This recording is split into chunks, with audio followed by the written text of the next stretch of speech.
Kita semua tuh pasti udah pernah ngerasain lah ya, dapet nilai jelek terus takut banget sama orang tua kita, gimana nih yang ngomongnya anjir itu angka 7 mau dibikin 9 juga bakal kelihatan.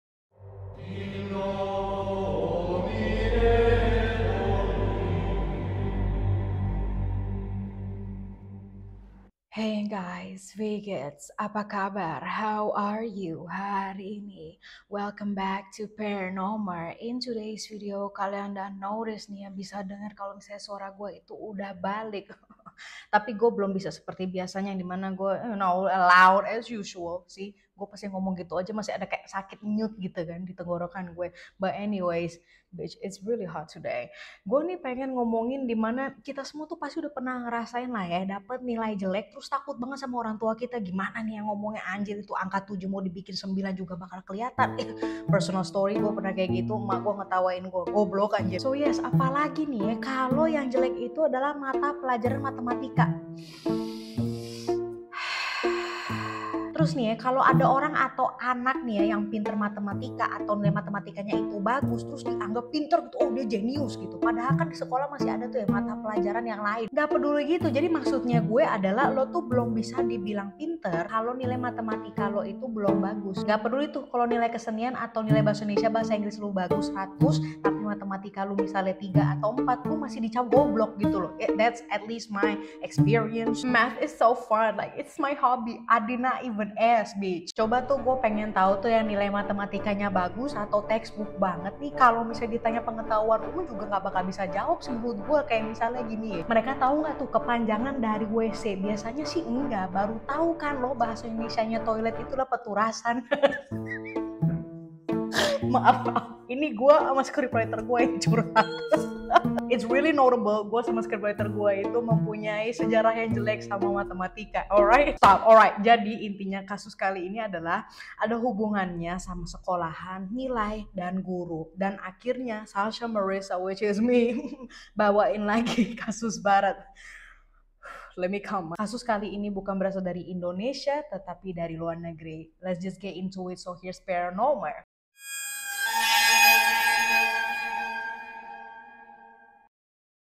Pada November 2021 lalu, salah satu sekolah di Iowa, Amerika Serikat ini dikagetkan dengan kabar meninggal dunianya salah satu guru favorit di sekolah mereka. Guru yang dimaksud ini adalah Nohema Graber, atau biasanya dipanggil Mrs. Graber. Nah, beliau ini telah mengajar di Fairfield High School atau SMA Fairfield selama 9 tahun. Jadi udah berapa angkatan deh tuh yang dia udah ajarin lah ya. Nah, selama mengajar di sana, Mrs. Graber ini dikenal sebagai guru yang baik, asik, really like a mother gitu loh. Jadi bukan berasa seperti guru, tapi benar kayak keluarga. Sayang banget sama murid-muridnya, begitupun juga muridnya pada sayang. Makanya banyak yang seneng ikut mata pelajarannya si Mrs. Graber ini. By the way, beliau ini mengajar bahasa Spanyol. Sebelum kejauhan kita ngebahas beliau, gue mau ngasih tahu sedikit nih tentang backgroundnya Mrs. Graber ini. Sebelum Mrs. Graber ini menikah dan bisa jadi guru bahasa Spanyol di Fairfield High School, dia ini lahir dan besar di Salapa, Mexico City. To the point, setelah dia lulus SMA di sana, dia ini tertarik nih untuk masuk ke sekolah penerbangan, dan bener aja deh tuh diseriusin sama si Mrs. Graber ini sampai akhirnya beliau menjadi pilot perempuan pesawat komersil pertama dari Meksiko. Nah, di dunia penerbangan ini karirnya dia cukup melejit dan bikin dia berkecimpungan di bidang penerbangan sampai dia pensiun umur 50 tahunan loh. Nah, sebelum beliau pensiun, si Mrs. Graber ini juga sempat menikah sama Paul Graber dan dikaruniai 2 orang anak. Nah, Mrs. Graber sama suaminya ini sempat tinggal di Mexico City dulu sampai akhirnya mereka memutuskan buat pindah ke Iowa yang adalah kampung halamannya si Paul suaminya ini. Dan gak lama setelah pindah ke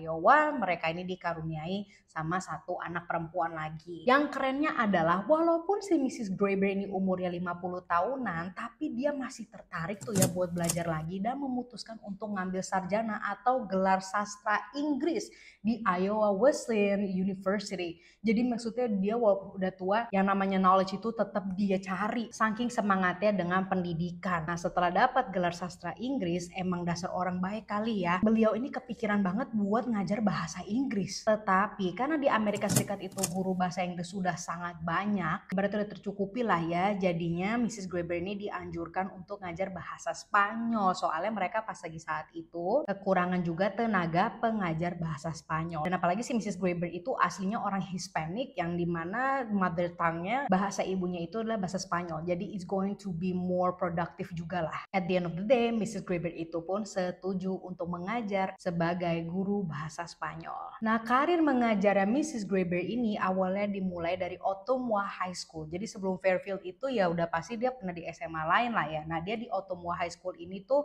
ngajar dari tahun 2012 dan beberapa tahun kemudian barulah dia pindah ke Fairfield High School dan ngajar di sana sampai 9 tahun yang tadi gue bilang kan. Namun terpaksa berhenti karena Mrs. Graeber itu dinyatakan meninggal dunia pada November tahun 2021. Ada apakah di bulan November 2021 dengan Mrs. Graeber? Pada saat itu, di sore hari sekitaran jam 4 sore setelah Mrs. Graeber itu kelar ngajar, pulanglah dia kan ke rumahnya dengan naik mobil pribadinya dia. Namun sebelum dia pulang, seperti biasanya nih, Mrs. Graeber mempunyai rutinitas yang dimana dia suka jalan-jalan dulu, jalan-jalan sore di salah satu taman di Iowa yang gak jauh dari sekolahnya, yaitu adalah how do I say this? Chautauqua Park. Ya mohon maaf ya pronunciation gua. I know right, gue udah sekolah lama di sana tetap aja I don't know how to spell this. Chautauqua. Ini memang taman yang cukup terkenal dan rame. Orang-orang lingkungan sekitar situ juga tahu itu adalah taman yang sering dikunjungi lah, etc. and etc. Tetapi setelah ditunggu-tunggu ya sampai malam, sampai besokannya, Mrs. Graeber ini nggak pulang-pulang. Ya nyariin lah si suaminya dan anak-anaknya karena dia udah hilang dari kemarin dan dilaporin lah tuh kehilangannya ke polisi setempat sama si suaminya ini. Gak lama setelah polisi itu terlibat, sore hari besoknya ditemuin lah jasadnya Mrs. Graeber di taman dekat sekolah yang tadi gue bilang itu dalam kondisi tergeletak di atas kereta dorongan dan ditutupin pakai terpal gitu dan ada luka benturan benda tumpul secara keras di bagian kepalanya. Jasadnya Mrs. Graeber ini ditemuin di lokasi yang tertutup di sekitaran taman tersebut. Dan udah pasti nih ya penulis skrip gua emang the best, dia udah attach gambar yang dimaksud dengan kereta dorongan. Nah maksudnya kayak gitu. Singkat cerita, tim investigasi yang menyelidiki kasus ini mendapatkan bocoran dari seseorang anonimus, tetapi telah di track down bahwa si seorang anonimus ini merupakan siswa dari sekolah Fairfield High School tersebut. Nah bocoran yang diberikan ke polisi ini adalah mereka sempat melihat ada 2 orang bocah yang bikin status tentang Mrs. Graeber. Kasar ya, mereka tuh kayak ngasih tahu lewat updatean Snapchat. Nah di Snapchat 2 bocah tersebut mereka ngasih tahu kalau mereka itu baru aja ngabisin nyawanya Mrs. Graeber. They fucking stupid. Goblok. Ya memang sih bagus, emang itu udah jalan Tuhan kali ya, jalannya alam semesta, dia dikasih goblok itu biar ketahuan pembunuhnya siapa. And what's mind blowing is mereka itu bukan murid biasa aja di Fairfield High School, namun merupakan murid personalnya di kelasnya Mrs. Graeber. Nah, nama 2 bocah yang tadi ngepost tentang kehebatan yang mereka itu di Snapchat adalah Jay Goodell dan Miller. Dari sini, polisi dan tim penyelidik langsung tuh ya bikin izin geledah dan nyamperin rumah mereka berdua. Dari penggeledahan itu, polisi berhasil nemuin baju kotor yang ada noda darah, handuk kotor, helaian rambut, dan tongkat baseball. Udah jelas banget kan kalau dari barang buktinya memang mereka lah pelaku utamanya, tersangka utamanya. Nah otomatis itu 2 bocil diangkut lah mereka ini ke kantor polisi untuk diinterogasi lebih lanjut. Nah menurut si Miller itu kan salah satunya nih ya, si pelaku keduanya, dia bilang kalau dia tuh nggak tahu apa-apa tentang kasus ini dan dia nggak terlibat dalam pembunuhannya. Kata dia pelakunya itu adalah beberapa siswa lain dari Fairfield High School yang pakai penutup topeng gitulah ya. Dan kalau si Miller ini disuruh sama anak-anak itu dipaksa buat nyembunyiin jasadnya Mrs. Graeber dan nyediain kereta dorongnya itu. Tentu saja polisi tidak percaya sama sekali sama si Miller goblok ini dan ngebuat 2 bocah dongo ini, si Goodell dan Miller, untuk menjalani proses hukum. Mampus nggak tuh? Nah gua lanjut. Now menurut tim investigasi begini kronologinya. Setelah Mrs. Graeber itu pulang dari sekolah jam 4-an, 2 bocah ini tuh terus mengikuti Mrs. Graeber. Memang bener aja sih, Mrs. Graeber ini kan tadi gue bilang dia mempunyai rutinitas dimana setiap dia pulang sekolah dia pengen jalan-jalan dulu sebelum dia pulang ke rumah, yaitu ke taman yang tadi Chautauqua Park. To the point, si dua bocah ini nih, Goodale dan Miller, udah ngikutin dari sekolah hingga ke taman. Dan setelah dirasa momennya itu pas, barulah mereka dari belakang lari dan mukul Mrs. Graber dengan tongkat baseball. Dipukul kepalanya dengan keras sebaik 3 hingga 4 kali sampai si Mrs. Graber ini meninggal dunia. Nah itu belum selesai. Setelah itu baru deh tuh mereka, Goodale dan Miller, membawa mobilnya Mrs. Graber ke tempat yang tertutup dengan maksud mau nyembunyiin gitu lah biar evidence-nya gak begitu banyak. Tapi pas mereka lagi ngendarain mobilnya, ini ada saksi yang melihat kok mobilnya Mrs. Graber dibawa sama 2 orang bocah. Ya bego. Nah terus nih masih ada lanjutannya lagi nih. Di malam hari mereka balik lagi woy ke taman itu buat mindahin jasadnya Mrs. Graber pakai kereta dorongan yang tadi si Miller bilang, oh saya cuma bawa kereta dorongan. Ya memang bener, memang dia yang ngebawa. Terus malam-malam balik lagi. Dan ya udah deh tuh kereta dorongannya dipindahin, yang di dalamnya itu ada Mrs. Graber, lalu ditutupin lah pakai semacam terpal seperti itu. Nah alangkah alam semesta nih ya, ketika si Miller dan Goodale itu ngebawa kereta dorongan yang udah ditutupin pakai terpal, ada saksi lagi dong. Si saksi ini melihat bahwa ada 2 orang bocil yang membawa kereta dorongan malam-malam gitu. So suspicious. Dan si saksi ini langsung cabut because they know, ya kan, udah solid dan jelas parah itu bukti dan saksi-saksinya. And yes guys, memang kasusnya itu cepet banget ketahuannya karena memang pembunuhnya itu goblok dan emang udah jalannya alam semesta. Now fast forward yo, mereka ini 2 bocah goblok ini kena pasal konspirasi atau rencana pembunuhan. Walaupun udah jelas begitu ya kan, mereka itu masih nggak ngaku dong kalau itu adalah mereka, kayak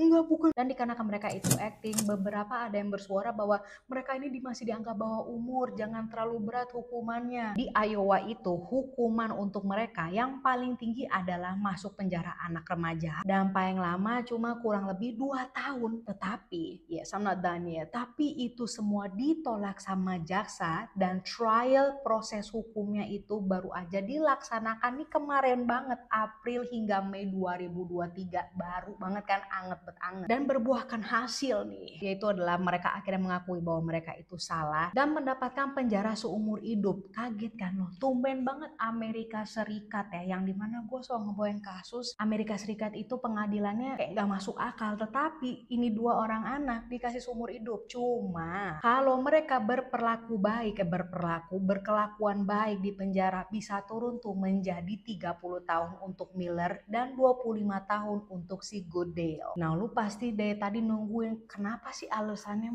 mereka ngebunuh si Mrs. Graber. Mereka bilang bahwa mereka itu sangat frustrasi dan sangat amat marah sama Mrs. Graber dikarenakan mereka ini telah dikasih nilai jelek di mata pelajaran bahasa Spanyolnya kelas Mrs. Graber. Dan ingat, mereka ini umurnya 16 tahun pada saat kejadian tersebut. Dikarenakan nilai jelek. Nah yo, keluarga Mrs. Graber itu terutama anak laki-laki dan adik perempuannya ini bilang kalau mereka itu telah memaafkan perbuatan kedua bocah dongo itu. Kaget kan loh, kok bisa ya mereka maafin itu. And by the way, gue juga punya screenshotan lewat status Facebooknya mereka nih, anak-anak Mrs. Graber ya. Duh, scriptwriter gue bisa-bisanya loh, dia cuma naruh screenshotan, screenshotan pakai bahasa Inggris, terus tulis begini, nanti dibacain sekalian, ditranslate sama Kak Sasha. Nggak ada nih bahasa Indonesianya, mampus langsung buat translate. Oke, mohon maaf jika saya tidak langsung bisa ngerespon, menjawab seluruh pesan-pesan yang kalian kirim. Tetapi saya akan memberitahu apa yang telah disampaikan ke saya. Ya, ibu saya telah meninggal dunia. Yang seperti saya pahami, kejadian tersebut merupakan pembunuhan yang dilakukan oleh 2 murid. Saya memaafkan mereka dan saya malah kasihan dengan amarah yang ada di dalam hati mereka. Tidak ada poin atau tujuan untuk mempunyai rasa marah kepada mereka. Kita harus berharap bahwa mereka akan mendapatkan atau menemukan sebuah kedamaian di dalam kehidupan mereka. So yes guys, memang ini kasusnya si pembunuh itu langsung ditemukan. What do you think guys? Ya balik-balik lagi ya tentang nilai. The thing is I will always be thankful sama nyokap gue, yang dimana nyokap itu seseorang yang gak pernah maksa gue untuk nilai 100 atau nilainya A. Gue ini rebel, gue berontak. Kalau misalnya mereka gak terima nilai gue 70, gue bakal kabur dari rumah. They know kalau anak perempuannya itu otaknya nggak nyampe matematikanya, kecuali kalau tentang duit. Stop. Thank you so much guys for watching this video. I will see you when I see you. Don't forget to like and subscribe. Follow your guys Instagram Sasha X Marissa. And I love you guys. Goodbye.